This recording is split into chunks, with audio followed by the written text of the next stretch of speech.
faut savoir se faire craindre et se faire respecter. C'est un milieu où ça reste de la compétition. C'est Mmh. sûr que c'est très familial, mais je suis très compétitif.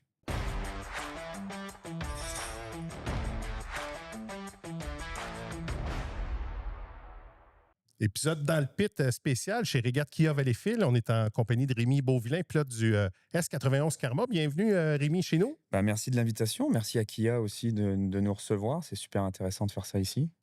Là, on va commencer différemment des autres épisodes. Tu as un parcours différent. Tu es originaire de France. Donc, les régates, ça ne fait pas partie de toi depuis nécessairement longtemps. Là. Si tu nous parlais de ta vie française, là, est-ce qu'il y avait des courses dans ta jeunesse que tu suivais, que tu faisais? Alors, pas du tout. J'ai toujours, au fond de moi, voulu faire un sport motorisé, mais je sais que c'était quelque chose qui est très, très cher. J'ai pu faire un peu de karting quand j'étais jeune, comme ça, en vacances, mettons, mais non, j'ai toujours baigné un peu dans le sport en France. J'ai fait du judo, du tennis, du tir à l'arc, puis j'ai fini, avant de partir au Québec, j'ai fini avec le hockey sur glace, qui est un sport qui m'a beaucoup, beaucoup passionné. Mais les courses de bateau, non, j'avais jamais vu ça avant d'arriver dans la région en 2021. Si tu me parles de hockey, je pense que tu as joué à Amiens. Tu étais Oui. gardien de but. Pierre Maheu, qui est un autre pilote de régate, qui était également gardien de but à une certaine époque. Là. Mais qu'est-ce qui t'a amené vers le hockey? Qu'est-ce que tu as aimé dans ce sport-là? Puis à quel niveau tu as joué? Alors, en fait, moi, c'est parce que mes cousins jouaient à Angers, au Duc d'Angers. Puis j'avais découvert ça comme ça, un petit tournoi qu'il y avait à la patinoire d'Amiens, et j'avais dit à mes parents, je veux en faire. Mais c'est un sport qui est quand même coûteux. On est deux frères, enfin, on est trois frères dans la famille, donc j'ai deux frères. Puis j'ai toujours voulu en faire, et finalement, on a un stage à faire en troisième, ce qui est la fin du collège en France. Et je l'ai fait au Gothique d'Amiens. Et j'ai découvert un peu le monde du hockey là-bas. J'ai discuté avec le manager et tout ça. Puis je me suis dit, bah, il y a un coup à jouer. Fait que j'ai quand même réussi à convaincre mes parents. Ils m'ont fait faire un test. Puis gros coup de bol, ils n'avaient pas de gardien de but qui rentrait. Mais je faisais du roller hockey. Donc j'avais pas d'expérience sur la glace du tout. J'avais à peine patiné. Donc ça a commencé comme ça. La première année, j'ai joué avec les moins de 16 ans. J'ai réussi à intégrer, l'équipe numéro 1 des moins de 16 ans comme deuxième gardien, mais je mangeais beaucoup de glace, là. J'étais vraiment passionné. Comme, avec les régates, là, je ressens un peu la même chose. Je me suis tellement impliqué et investi que j'ai une marge de progression qui a été, assez grosse. Et dans les années qui ont suivi, j'ai intégré le sport-études d'Amiens. Puis, j'ai commencé à m'entraîner avec les professionnels. J'ai joué dans les équipes A, équipe B, je faisais un peu tout. Mettons, à mon palmarès, j'ai 2 médailles d'argent au championnat de France, une médaille de bronze. Puis après ça, je suis parti au Québec après une blessure au poumon. C'est ça qui m'a fait un peu partir au Québec, ouais. Puis, tu es venu au Québec. Est-ce que c'était relié au hockey, au sport? Oui, Oui, c'est ça, ouais, hein? exact, Dans le coin ouais. de Joliette? Dans le coin de Joliette, exact. Joliette, puis Saint-Gabriel de Brandon, dans le 2A. OK. Tu as Donc, continué dans des niveaux. bah, en fait, je suis arrivé ici, puis j'ai voulu jouer au hockey, mais j'avais 18 ans. Je suis parti assez jeune et peut-être un petit peu déstabilisé au début. Puis j'ai vu les opportunités mettons que le monde ici offrait. Donc j'ai repris un peu l'école et tout ça. C'est que j'ai mis un peu le hockey de côté, puis j'ai repris ma vie ici. Puis aujourd'hui, ben, je joue avec Denis Charette, par exemple. Tout à l'heure, je m'en vais faire ça, là. OK. Background de hockey, de sport, tu parles de Denis, on parlera des autres, là, la gang de chums, c'est un peu ce qui te fait carburer dans les régates aussi? Bah, c'est vrai que c'est un sport où même mes parents m'en ont parlé quand ils sont venus la première année. C'est vraiment un sport où tu ressens qu'il y a, comment dire, une acuité familiale. C'est vraiment, tout le monde est là. Puis moi, quand je suis arrivé, on m'a accueilli, même la ligue, là, m'a accueilli à bras ouverts. C'est sûr qu'il y a peut-être un petit peu de réticence. La personne vient de l'extérieur et tout ça, c'est normal. Ils veulent voir que la personne est impliquée. Mais je pense qu'à partir du moment où j'ai fait mes preuves, ouais, tout le monde m'a accueilli à bras ouverts. Puis c'était accueilli et très soutenu aussi. C'est important. Ton premier contact avec les régates, tu n'étais pas assis dans l'hydroplane, tu étais assis sur une moto marine. C'est quand même une histoire fascinante, ça. Ouais, quand même. Ben, en fait, mon premier contact, c'était beaucoup Kim, qui est la meilleure amie de mes voisins, qui m'en parlait, mais ça m'a jamais intéressé en vidéo. Elle me parlait de son père, là, Kim Hensbury. Puis après ça, j'ai commencé à travailler au Canadian Tire. Vincent, il y avait son bateau qui venait d'arriver, puis il avait besoin d'une moto marine pour des tests. Fait que je suis allé par hasard, puis c'est là que j'ai découvert le sport, ouais, exactement. C'est quoi que tu as. Bon, ça ressemble pas à une chaloupe, ça ressemble pas à un yacht, ça ressemble à rien, en fait. Là. C'est bâti, conçu pour faire de la course, mais c'est quoi qui t'a vraiment impressionné là-dedans, de voir ça tourner en rond? Bah, il y a ça, il y a vraiment le fait de voir le bateau tourner à cette vitesse-là en rond. Il y avait même Yannick Léger qui était là avec sa Grand Prix. Fait que j'en ai versé une larme d'émotion. J'étais comme, mais c'est pas possible, comment ça se fait que je connais pas ça? Puis après ça, j'ai harcelé les charrettes de questions, parce qu'ils étaient en train de travailler sur le bateau à Vincent. Puis là, je posais des questions sur comment ça coûtait, comment ça fonctionne. Puis moi, ce qui m'a challengé beaucoup, c'est que tout le monde partait un peu du même niveau, même si tout le monde n'a pas les mêmes coques et tout ça, mais tout le monde part un peu du même niveau. Il faut aller chercher sa recette, son setup. Puis plus j'avance dans le sport, plus je me rends compte que chaque facteur est un peu lié. Puis plus tu découvres les facteurs, que ce soit de performance, de balancement, les hélices, le positionnement du moteur, tellement de choses à parler que c'est ça qui m'a vraiment challengé dans le sport. Là, on part quand même de loin. Là. Tu as parlé de Vincent Laberge que tu connaissais, les charrettes, mais c'est une chose de connaître ces gens-là, mais d'aller chercher un bateau, d'aller de faire sa place sur le circuit, l'idée, ça s'est matérialisé comment?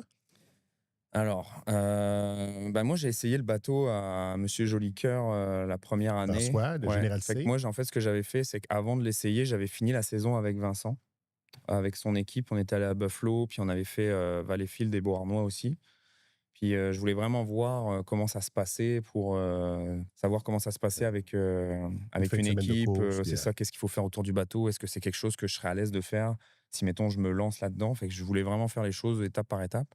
Puis quand j'ai vu que ça me passionnait, je me suis dit, bon, bah, je vais essayer de m'ouvrir la porte pour rentrer. Puis vous allez trouver ça drôle, là, mais je me suis basé sur le film, je sais pas si vous connaissez Rush, avec l'histoire de Niki Lauda et James Hunt, Ouais. où Lauda a un peu acheté sa place dans les régates. Moi, c'est un peu ce que j'ai fait, c'est que, en fait, je suis allé chercher des commanditaires avant j'étais tellement sûr que j'allais conduire que j'étais comme, regarde, je vais aller chercher des commanditaires. Puis j'ai proposé un certain montant en commandite à Monsieur Jolicoeur pour conduire. Puis ça s'est fait comme ça la première fois, en fait. Quand tu as essayé le bateau, là, tu l'as vu assis sur la motomarine, mais les fesses dedans, cockpit fermé, là, je te regarde sourire, là, Ouais. c'est quoi le feeling de piloter ça? C'est compliqué. Je pense que tous les pilotes le disent là, mais c'est un peu compliqué à décrire parce que c'est vraiment un feeling qu'on n'a pas dans rien d'autre. Puis c'est vraiment le fait d'être assis sur l'eau, de voir la chose qui m'avait le plus marqué, c'est de voir les petites vaguelettes taper sous les pontons. Puis c'est le premier feeling de tourner, tu te dis, est-ce que ça va tourner? Parce que t'es sur l'eau. Moi, j'aime beaucoup le monde nautique. Puis une motomarine, ça tourne pas du tout pareil. Un bateau, ça tourne pas du tout pareil. Mais là, le fait qu'il y ait la skid fin à gauche, ça te permet d'avoir une accroche assez rapide. Puis ça mord tellement l'eau que ça m'a vraiment. J'étais comme, waouh, incroyable comment ça mord, quoi. Là, tu parles d'argent, tu parles de passion, mais il faut quand même monter une équipe. Faut te parler des gens qui t'ont aidé, qui t'ont appuyé. Si tu compris, avais-tu des connaissances en mécanique? Je veux dire, quand même pas banal, une équipe de course. Non, c'est vrai, c'est vrai, c'est vrai. Bah, je savais que en partant, qui m'aurait embarqué de par sa passion. Puis je connaissais Ludo d'avant, par un ami avec qui j'ai travaillé dans le temps où je vivais à Montréal. Puis je savais qu'il avait été dans les courses de NASCAR. Il a même eu la chance, plus jeune, de courser en karting contre Charles Leclerc. Il vivait dans le sud de la France, fait qu'il connaissait le monde des courses. Puis je lui ai écrit comme ça, je lui ai dit, écoute, puis on n'était pas forcément très proches, mais je lui ai écrit, je lui ai dit, ah, si ça t'intéresse de revenir dans le monde des courses, là, il avait arrêté le NASCAR. Je lui ai dit, je lance un projet dans les courses de bateau. Puis il est venu au premier testing, puis pareil, il s'est fait piquer, puis c'est fini. On a parlé des charrettes. As-tu bon, les Hansbury, Derek Anderson, toute cette aide-là, bon, tu es venu de la France, il y a quoi, une quinzaine d'années. As-tu l'impression d'avoir trouvé, on parle souvent de la famille des régates, mais une autre famille ici, en quelque sorte, auprès d'eux? Avec les régates, ouais. Je rajouterais aussi Mathis Gabriel Oui. Chiasson qui m'a beaucoup, beaucoup aidé. Mais en fait, moi, je l'ai beaucoup aidé aussi avec la motomarine. Puis après, on s'est créé un lien d'amitié qui fait qu'aujourd'hui, on se titille un peu quand on est sur l'eau, là. Mais oui, je dirais que Denis, il m'aide beaucoup. Derek, avec ce qu'il a fait, c'est sûr que c'est quelque chose de très noble, ce qu'il a fait l'année dernière. Donc, tu sais, Mathis, même Marc, le 751, toute l'équipe de Marc m'ont aidé. Puis, je peux citer tout le monde. Je pense que chaque personne dans les régates a mis un peu son énergie, puis comment dire, son ciment pour cimenter un peu de ce que mon expérience. Tout le monde m'a aidé un petit peu. en rentrant, mais que ça soit les pilotes Grand Prix, que ça soit les pilotes 350, que ça soit les pilotes en 2.5, puis que ça soit la Ligue aussi, il faut pas l'oublier. C'est que tout le monde a fait en sorte que ben, je puisse aussi réussir, quoi. Parler de Derek, on va revenir sur la situation, c'est en 2024. Ouais, À l'ordre des régates de Valleyfield, tu as débuté la saison avec un bateau. oui. Il arrive une situation, tu ne peux plus prendre ce bateau-là pour différentes raisons. Si tu nous expliques, tu sais, tes parents s'en venaient ici, là, ils venaient te voir, puis là, tu te retrouves soudainement, oups, j'ai peut-être plus de Ouais. bateau, puis moi, peut-être assis dans les affaires d'à côté de vous. Ces courts moments-là où tu es, je ne sais pas si on peut dire en flottement, avant de trouver un siège puis d'avoir ta place confirmée pour les régates de Valleyfield, là, qu'est-ce qui s'est passé à travers tout ça? Là? Et en fait, il s'est passé juste 24 heures. Parce que OK. moi, à Brookville, quand l'annonce est tombée, puis qu'on avait décidé avec la Ligue que c'était terminé, moi, j'ai appelé mes parents en revenant de Brookville et j'ai dit, regardez, il s'est passé ça, puis je vais être avec vous aux régates, mais ça fonctionnera pas. Genre, j'ai plus de bateau. Et en fait, ce qui est arrivé, c'est que moi, je leur ai pas dit que ce qui se passait, ils l'ont su que à la dernière OK. minute. Mais en fait, ce qui s'est passé, c'est que j'étais parti décanter parce que j'avais mis beaucoup d'argent, beaucoup d'énergie. Ça m'avait rendu beaucoup très triste parce que je suis quelqu'un qui s'investit énormément. Puis j'ai voulu aussi aider le sport, amener quelque chose de nouveau. Et quand je me souviens, j'étais allé faire de la motomarine sur le lac Saint-Louis. Puis Derek, il m'a appelé. Il devait être 15 heures. Je pense que ça faisait même pas 24 heures, genre qu'on avait pris la décision que ça s'était terminé. Puis il m'a appelé, il m'a dit: «Garde, j'ai réfléchi, on va aligner mon bateau pour que tu termines la saison. C'est pas vrai que tu as fait tout ça pour que, ça se termine comme ça. Tu as l'air de beaucoup t'investir, puis je veux que tu courses devant tes parents, là. Tes parents, ils font le voyage et tout ça». Donc c'est ça qui a été touchant, c'est que la famille Demers, la famille Charrette, Derek Anderson, ils ont vraiment arrêté tout, là. Puis on a amené le bateau, on est allé chercher le bateau à la prairie, on l'a amené dans le garage à Charrette, puis tout le monde, moi, j'avais Ouais. pas encore la connaissance que j'ai aujourd'hui, mais tout le monde, on a passé 2-3 soirées là-dessus à tout rebâtir, là. Moi, j'allais chercher les pièces à droite, à gauche, là, ce qu'il fallait payer pour le remettre à courser. Puis, mais ça a été un moment émouvant, je dirais. Même là, je pense encore, ça se ressent un petit peu, là, mais c'est quelque chose que je peux pas oublier, quoi. D'où le nom du karma aussi, je pense, c'est Oui, tout ça oui, qui est venu. je pense, oui, on l'a choisi par rapport à ça, c'est sûr, parce que bah, ça définit vraiment ce qui s'est passé, quoi. Je reviens à tes parents ont trouvé ça comment? Puis t'es supporter français, t'es très actif sur les réseaux Ouais. sociaux, là. Est-ce qu'ils ont une petite fibre de régatteux qui se développe de l'autre côté de l'Atlantique? Bah, quand même, là, l'été, c'est quand même assez, des fois, j'ai du mal à gérer mes réseaux parce que, bah, mes amis proches de France, ils me demandent tout le temps, «Happy, c'est à quelle heure tu courses?» machin, mais tu sais, si j'ai 30 personnes, même mes parents, je leur dis: «Suivez la». J'essaye de les conscientiser avec l'application HRL, là, parce que des fois, tu sais très bien Ouais. comment ça fonctionne, une fin de semaine de course, on n'a pas forcément le temps de regarder, mais non, la première fois que j'ai mis un mot sur Facebook en disant que je m'en allais à ma première course, là, j'ai des amis avec qui j'étais en sport-études ou des judokas avec qui j'étais en sport-études aussi, qu'on était dans le même lycée. Ils me disaient: «Mais tu as combien de vies? Tu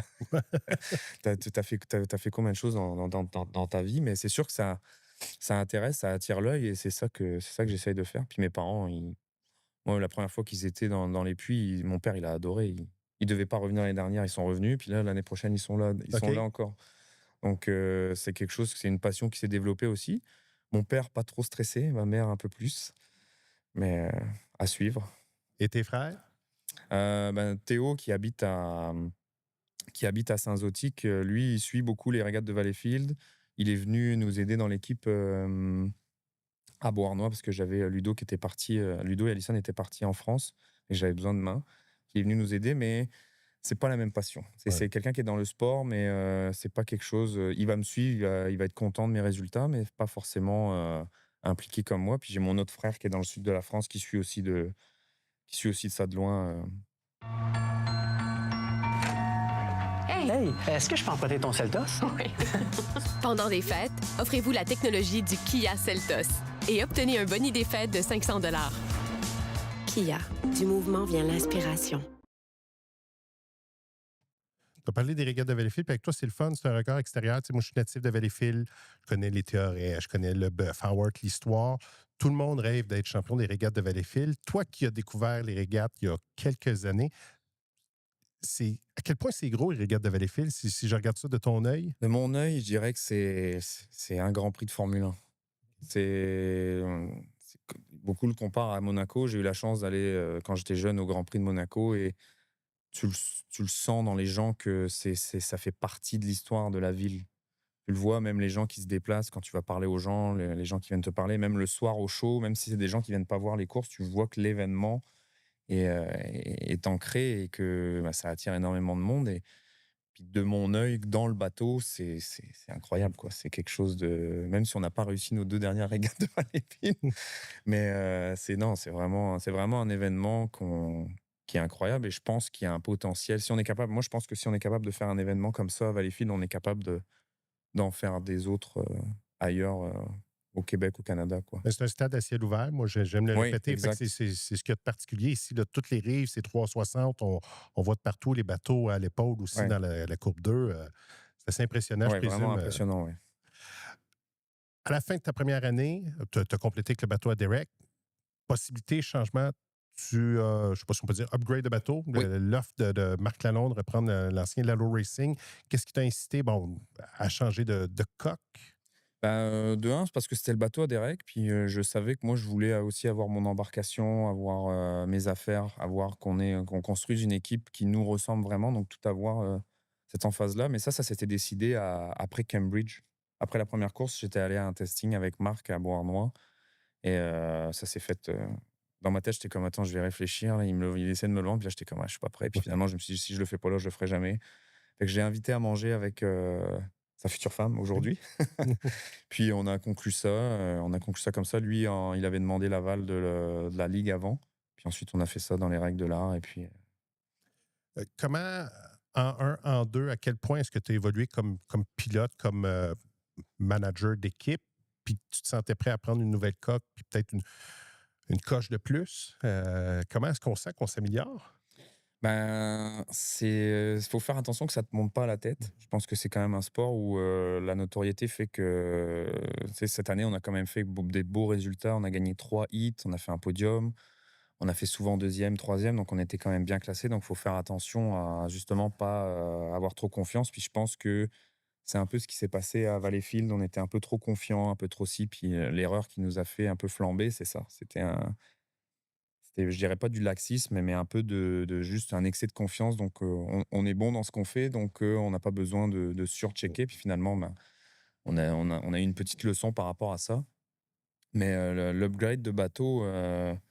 C'est sûr que moi, je veux toujours m'améliorer, donc je savais que c'était un bateau performant. C'est l'ancien bateau à Guillaume Charette dans le temps, donc c'est sûr que j'avais discuté beaucoup avec lui, avec Denis, comment il était, comment il se comportait. Puis Denis me l'avait dit que c'était un très très bon bateau et que il m'avait dit vas-y les yeux fermés quoi. Parler de la gestion des émotions, justement, ta deuxième saison. Je te ramène à Sorel-Tracy. Première journée, t'éclates tout. 2 Ouais, victoires, ça va ouais, super bien. Le lendemain, ouais, je te vois lâcher la ouais, tête. ouais, ouais, mais c'est en fait, en plus, ce qui est drôle, c'est que Marie-Ève Leduc, la conjointe à Marc Lalonde, elle est venue me voir en me disant tu vas voir, c'est des hauts et des bas. Et au moment où elle nous a dit ça, pouf. Mais en fait, avec du recul aujourd'hui, oui, c'est sûr que sur le coup, les émotions, c'est difficile comme ce qui s'est passé à Valleyfield. On met tous de l'argent, de l'énergie, du temps et ça monte vite, puis tu es vite déçu. Mais avec du recul, c'est pas de la malchance. C'est vraiment de l'apprentissage, c'est vraiment des choses qu'on a dû passer par là. Puis ça, je l'ai répété beaucoup à mon équipe parce que souvent, c'était ouais, mais tu sais, ça aurait été cool que tu brûles après la ligne d'arrivée, ça aurait été cool que, tu sais, là, c'était un problème de carburateur à Sorel, ça aurait été cool que ça fasse ça que après la course, tu vois. Mais Mmh. ouais, mais si ça nous arrive pas, on n'aurait pas appris. Puis toutes les erreurs qu'on a faites cette année, c'est pas de la chance, là. C'est vraiment de l'apprentissage de comment le bateau fonctionne, comment les pièces fonctionnent entre elles. Puis là, le carburateur, c'était une vis de purge le filet était mort, fait que la vis a sauté. Puis le carburant, j'aurais pu brûler à Sorel Ouais. aussi parce que le carburant est sorti à ce moment-là.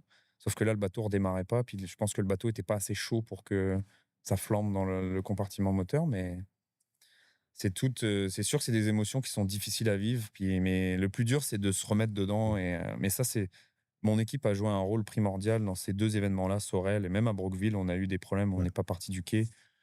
C'est quand tout le monde ensemble fait comme: «Non, non, on continue». C'est ça qui est beau et qui Ouais. remet sur pied parce que c'est vrai que tout seul, tu peux pas, c'est impossible. Tout seul, émotionnellement, tu peux pas. Mais ça prend un entourage. Puis tu avais quelques gens qui ont fait partie d'équipes de pilotes, que leur père a été pilote avant, fait qu'ils ont du vécu, qui ont pu t'amener Oui, certains trucs justement pour passer à travers tout ça? Bah, oui aussi, mais franchement, je dirais que c'est beaucoup quand même, on s'est beaucoup, construit tout seul. On a beaucoup de l'aide de l'extérieur, mais on s'est beaucoup dit: «On va faire nos erreurs, puis on va essayer d'apprendre par nous-mêmes», parce que c'est bah, surtout moi et Ludo, on est beaucoup dans le sens où on veut pas, dépendre des autres, en fait. Parce que le problème, c'est que si à chaque fois on a un problème, on fait comme: «Allez, viens nous aider». On va progresser, mais pas autant. J'étais le premier à faire: «Ah, on va aller chercher quelqu'un», puis souvent mon équipe était comme: «Non, non». C'est Henrik, Ludo était comme: «Non, non, on va arriver. Si jamais on bute vraiment, là, on ira demander de l'aide». Puis finalement, à chaque fois, on a réussi, c'est sûr que les les, mmh, les conseils, mettons, là, on avait Ben Léger dans notre équipe, donc les Mmh. conseils de son père, de sa mère, il y a, le père de Kim et sa femme qui étaient là souvent aussi, cette année. Donc c'est sûr que quand il s'agit d'un conseil technique ou des choses comme ça, mais on a eu que des bons retours. Je veux dire, ils ont eu, j'ai même eu des retours de Nicolas Rousse, qui m'a dit: «C'est bien, tu conduis avec ta tête». Puis ça, c'est des choses que je suis content de savoir, parce que des fois, tu as l'impression, tu es dans le bateau, tu sais pas, comment tu pilotes, puis tu te dis: «Putain, est-ce que j'ai été dangereux? Est-ce que j'ai Mmh. pas été dangereux?» Puis avoir ce feedback-là, ça c'est comme OK, ça veut dire que je suis vraiment les étapes, qu'on m'a dit de faire, quoi.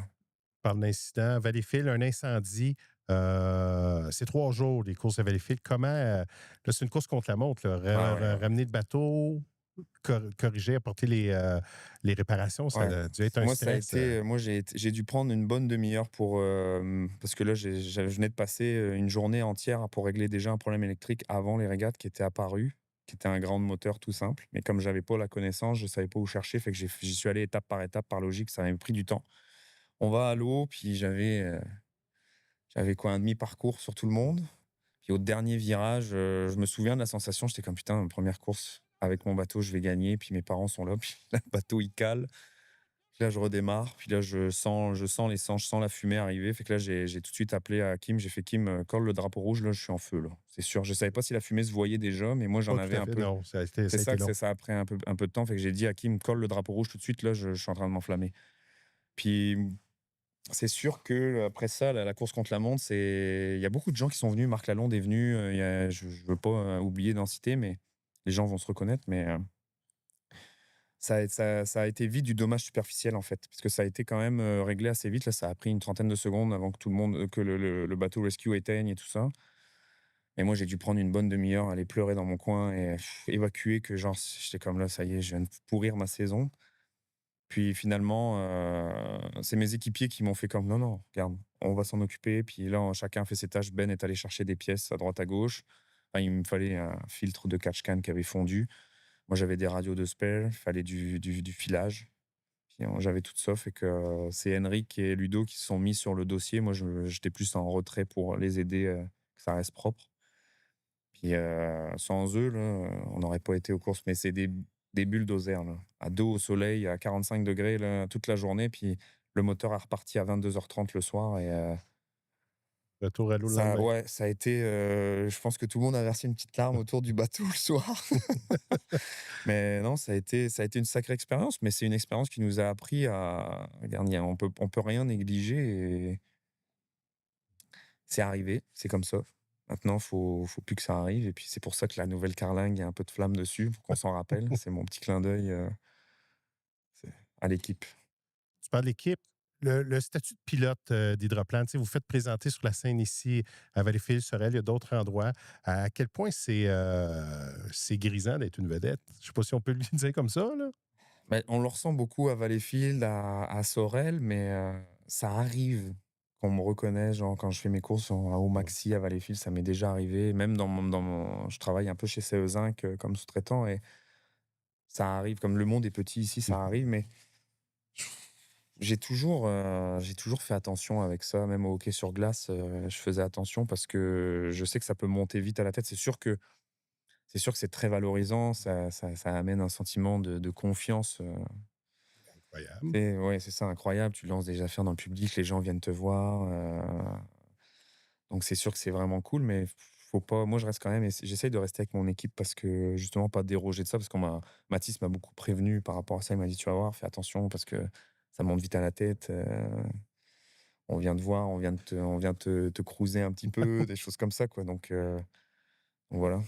Mais au-delà de ça, tu te sers de quand même ce statut-là. La sclérose en plaques, tu es associé à cette cause-là. Si tu nous expliques, c'est quoi le lien, puis pourquoi tu t'es associé à cette cause-là? Dans mon ancienne carrière, je travaillais j'étais cadre chez AEW, puis la Sclérose en plaques Canada travaille très étroitement avec AEW, donc je connaissais l'association. Moi, j'ai quelqu'un de ma famille qui en est touché. J'avais la mère d'un de mes amis au hockey qui en était touché. Et c'est une maladie. En fait, j'ai vu, en étant toute transparent, j'avais vu Stéphanie Blin qui coursait pour le cancer, puis je trouvais que c'était bien de s'associer à une cause noble comme Stéphanie l'a fait. Puis moi, ça me coûte rien. Je veux dire, ça me coûte absolument rien et je ramasse des dons. Puis je les ai appelés, je leur ai dit voilà, je travaille pour AEW. Puis ils m'ont accueilli à bras ouverts. Ils m'ont dit regarde, si la première année c'est 10 $, c'est 10 $. La deuxième année c'est 100, c'est 100. Puis j'essaye de m'impliquer du mieux que je peux parce que on n'a pas beaucoup le temps et c'est compliqué. Dès que je peux participer à leurs événements et tout ça, c'est intéressant. Ça me fait rencontrer du monde. Puis ça fait connaître le sport aussi parallèlement en même temps.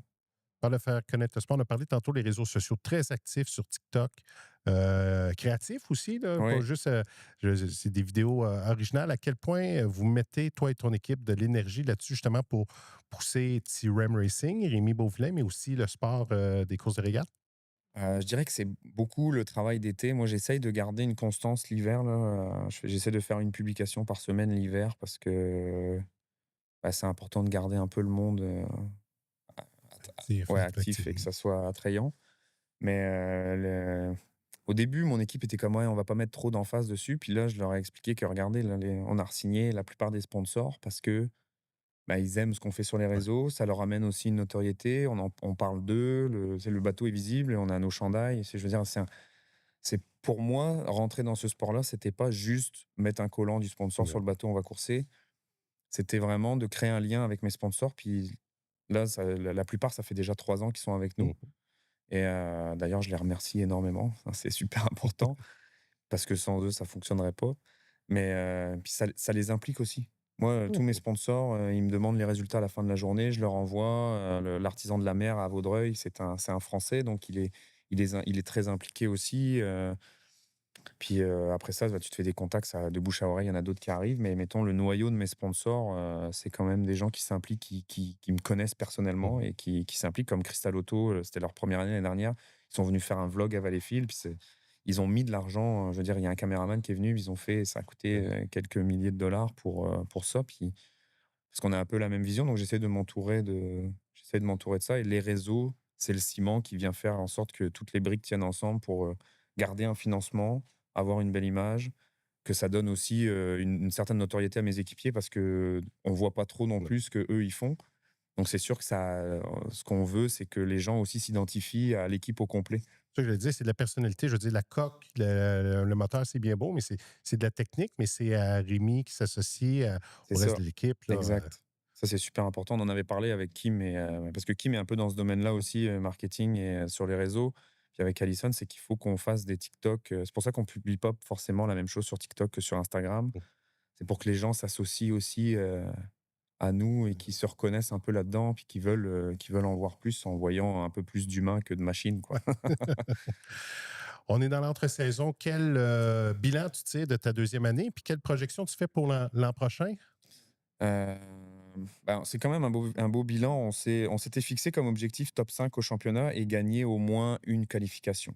Fait C'est qu'on a fait. rempli nos objectifs, puis en bonus, on a fait un podium à la première fin de semaine, mais je pense que c'est ça qui nous a un peu genre: «Ouais, on a fait un podium la première fin de semaine, la saison va être, et finalement, ça a été, fait que le bilan, c'est qu'on a beaucoup, beaucoup, beaucoup appris. Puis, pour l'an prochain, je pense que on va viser plus haut parce que moi, je mets un peu plus d'énergie. Là, j'ai refait, toute l'électricité du bateau, au complet, marin pour pas qu'il y ait je pourrais même flipper dans le sel là et je sais que ça fonctionnera encore.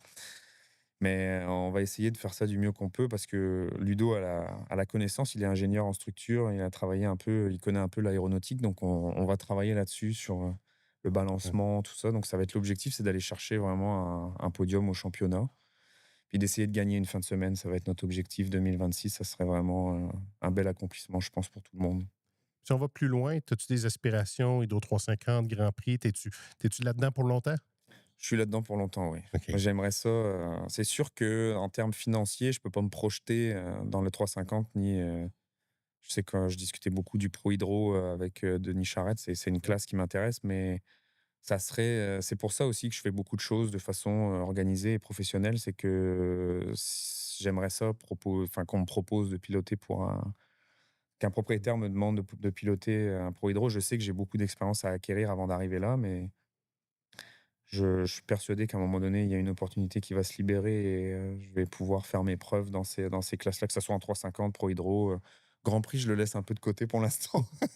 Si on me propose, je dirais pas non, c'est Non, sûr. c'est ça. Un essai, des choses comme ça, mais je pense que j'ai encore beaucoup d'expérience à acquérir avant de me dire: «OK, je vais aller en 350, en Pro Hydro et tout ça, quoi».